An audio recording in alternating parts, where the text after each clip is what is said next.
రాశి వారికి ఈ వారం సాధారణమైనటువంటి గ్రహగతులు గోచరిస్తూ ఉన్నాయి. గత వారంతో పోల్చుకుంటే అనుకూలించేటువంటి గ్రహాల యొక్క సంఖ్య పెరగలేదు, కానీ ప్రతికూలించేటువంటి గ్రహాల యొక్క సంఖ్య తగ్గింది.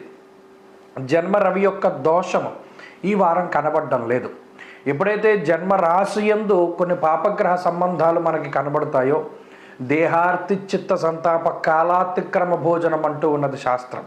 అంటే గత 2-3 వారాలుగా ఉన్నటువంటి పరిస్థితులు కనుక పరిశీలనం చేస్తే మనోవ్యధ, కాలాన్ని అతిక్రమించి భోజనం చేస్తూ ఉండడం, అలాగే శారీరకమైనటువంటి మానసికమైనటువంటి శ్రమ అధికంగా ఉండడం, ఇటువంటి విషయాలన్నీ కూడా గమనించవచ్చును.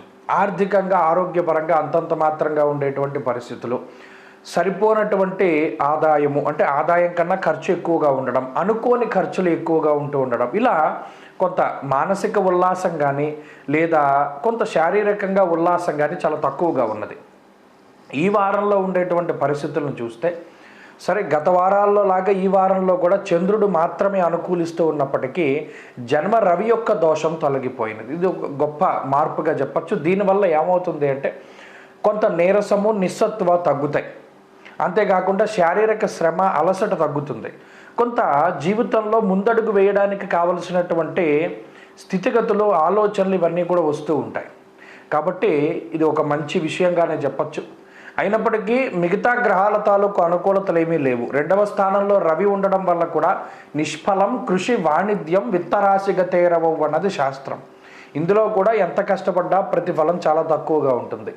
గోచార రీత్యా పర్సంటేజ్ని చూస్తే ఒక 10% మాత్రమే గ్రహస్థితి బలంగా ఉన్నది.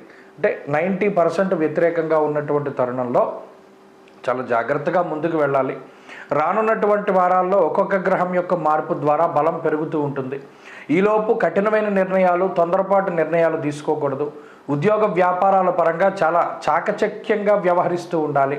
ఎక్కడా కూడా మీరు ఇబ్బందుల్లో పడేటువంటి నిర్ణయాలు తీసుకోకుండా, ఎవరు చెప్పుడు మాటలు వినకుండా మీ సొంత నిర్ణయాలు లేదా మీరు ఆలోచించి తీసుకున్న నిర్ణయాలు, గురువుల యొక్క నిర్ణయాలని మీరు ఫాలో అవుతూ ముందుకు వెళ్ళడం ద్వారా చాలా రకాలైనటువంటి ఉపద్రవాల నుండి బయటపడగలుగుతారు. కుటుంబ సభ్యులతో ఉండేటువంటి సఖ్యత కొంత తక్కువగా ఉన్నప్పటికీ వారికి మీరు ఏ విధంగానూ కూడా ఇబ్బంది పెట్టకుండా కొంత ఆసరాగా ఉండేటువంటి ప్రయత్నంగానే ఉండండి. అంతా కూడా మంచి జరుగుతుంది. భగవద్ ఆరాధన చాలా ముఖ్యము.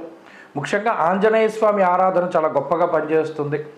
గురువారం నాడు దక్షిణామూర్తి యొక్క విగ్రహానికి అభిముఖంగా కూర్చున్న దీపారాధన చేసి దక్షిణామూర్తి యొక్క స్తోత్రాన్ని పారాయణ చేయడం ద్వారా గ్రహాల తాలూకు స్థితిగతులు వ్యతిరేకంగా ఉన్నా కూడా ఆ చెడు ఫలితం తగ్గుముఖం పడుతుంది. ఈ వారంలో కలిసి వచ్చేటువంటి రోజు సోమవారంగా చెప్పవచ్చును. అదృష్ట సంఖ్య 9, అదృష్ట వర్ణము తెలుపు.